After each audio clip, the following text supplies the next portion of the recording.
The sun and the earth alone had existence. The sun sought a wife and found none but the earth. She gave birth to twins.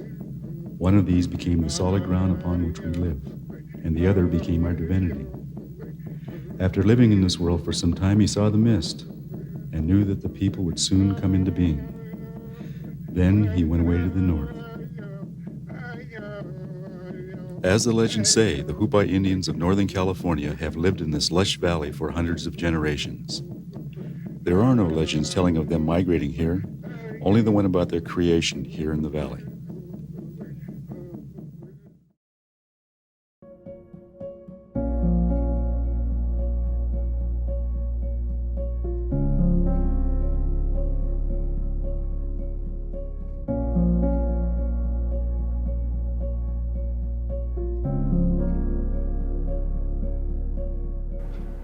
I hadn't seen the river before the effects of the dam until I got back out of the Army.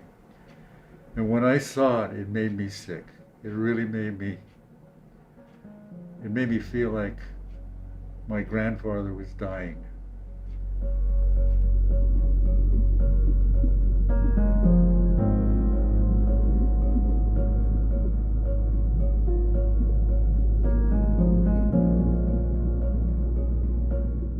Can't be overstated the importance to this tribe. Our river, our ceremonies, we've had fish dams. That was a way to harvest fish. But the importance spiritually, culturally, is of major significance. But also in contemporary times here, our water supply comes, our domestic water comes out of the watershed of the Trinity River. Yes, I did grow up learning to swim. I didn't have a choice. My family said either jump off this rock and learn to swim.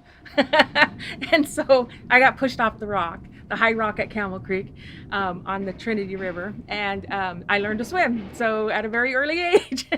And our parents weren't around to help me, but I learned to swim that way. And every day, all summer long. Our forefathers go back thousands of years. We've always been here.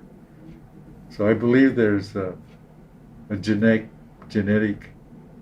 knowledge that's passed from one generation to the next. And that pertains to the animals too, and the birds. So when you go out in the woods, it really feels like these things out there know you. And they probably do, because they probably knew your great-grandfather, your great-great-grandfather. And so it's a real comfortable feeling when you go out there. It's not a threat. In my formative years, I can say that I grew up close to the headwaters of Camel Creek when we were the furthest family up on Telescope. And those were my from infancy to like 5 years old.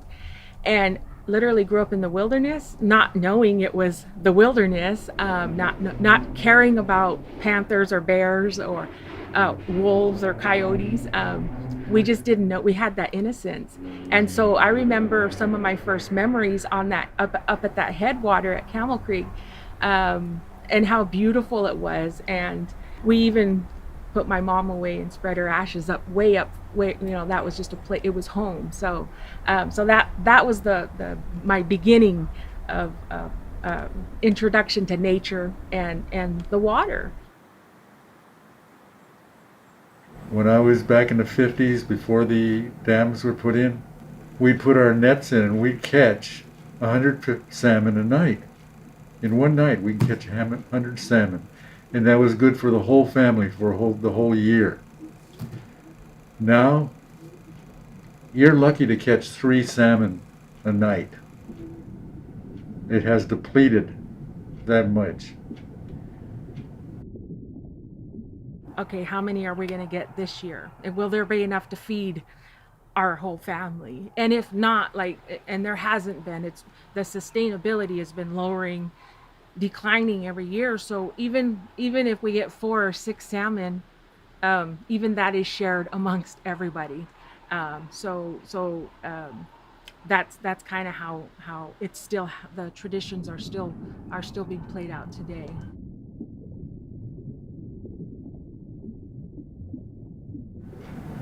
So the river is part of us. And we fought and fought over the years to maintain the river in its healthy state. In 1955, when it was enacted to put the dams up, my father was on the council and they fought hard to keep the dams from being put up. But the Bureau of Indian Affairs had really more control over the reservations than they do now. And they're the ones that allowed that to happen. Since then, the river has just depleted. The fisheries are extremely affected negatively. We've been successful on and off with lawsuits in getting more water released from the dams. What I think we have to do is to sue the government over that 1955 act that created the dams, because there was a lot of promises in there on how they were going to preserve the fisheries. What actually happened to the Hupa Valley tribe and the people and their relationship to the river? To me, it was a major setback.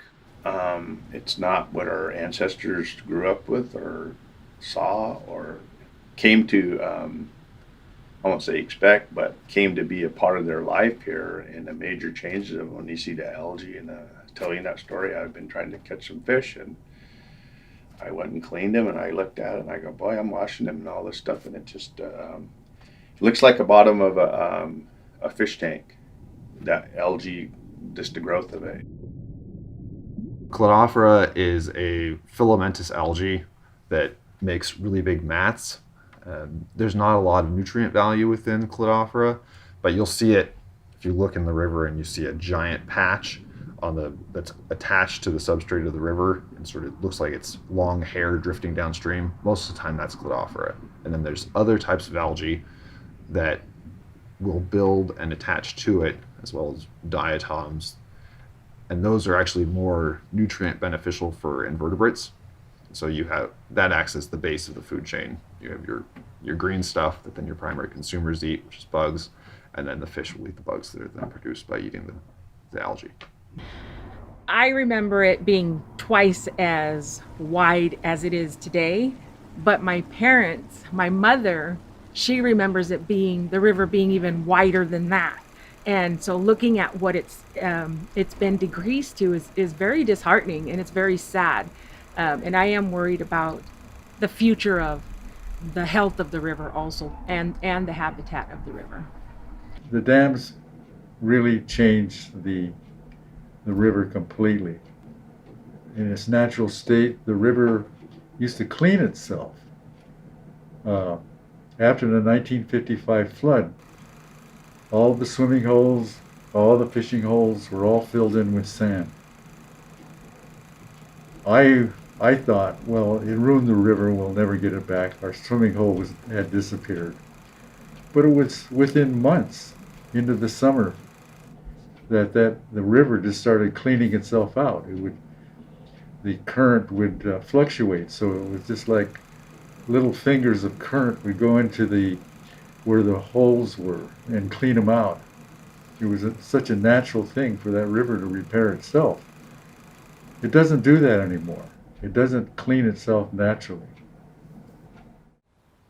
Every river in the West, it's overallocated. The Trinity Basin is the emergency backup water for a lot of the places in Sacramento and San Joaquin and other places. If we can't provide the water, we're going to pull it from the Trinity. And that's really not feasible. And in years of drought, where the Trinity is already low, it just exacerbates the problem. If Westerners, if our lawmakers would listen to the indigenous people, they've been saying it for 500 years. Let's live sustainably. Let's live where our minds and our bodies and our spirits are in balance with each other.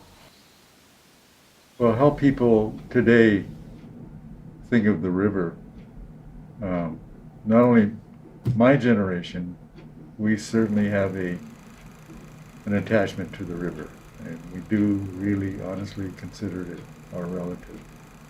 And in a way, it's a grandmother, because it gives birth to fish, and I mean, so much.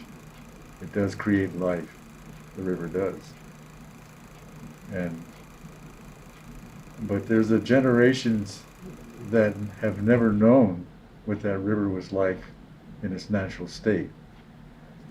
And that kind of bothers me at times, that a lot of people that didn't experience that river when it was in its natural state. But that hasn't diminished their feeling about the river, and wanting to return it to the way it was. And it will be returned to its natural state eventually. It may not be in my lifetime, or even a few generations later, but it's going to happen. Those dams are going to have to come down eventually.